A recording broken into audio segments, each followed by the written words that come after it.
Well, here's the problem with online dating and with any kind of dating is the level of commitment you have towards your partner will depend on how much you invest in alternatives, not actually how great your partner is.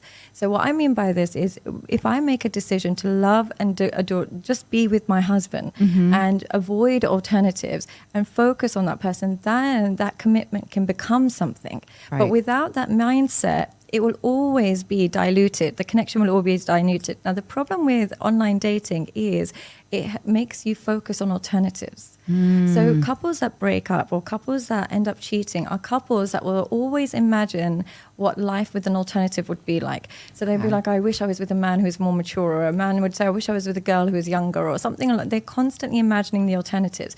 Now, those couples are more at risk of breaking up. Online dating pushes that mentality far more. Right. So that's why I don't see an alternative, to be honest. When clients always come to me and ask me, like, how do I meet someone? I wish I knew. I always say it's not online dating that's the problem. It's your mindset. Are you continuously aware of alternatives, or do you try and be sequential? Focus on that one person, then understand if they're compatible, understand that, and don't mind taking off alternatives for a little while. Yeah. And then you'll discover the outcome faster. If they're right for you, you figure that out straight away. If they're wrong for you, you should figure that out straight away.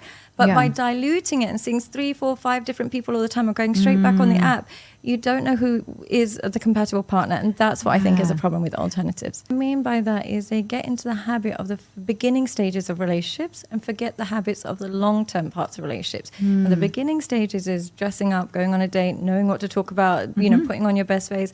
The long-term parts are like, you know, just maybe sitting at home, spending time with his parents, your parents, the boring stuff. Yeah. And so what happens is there is an addiction to novelty and an addiction to the beginning stages of relationship and a repelling kind of response to the maintenance stage of relationships. And that's the problem with online dating.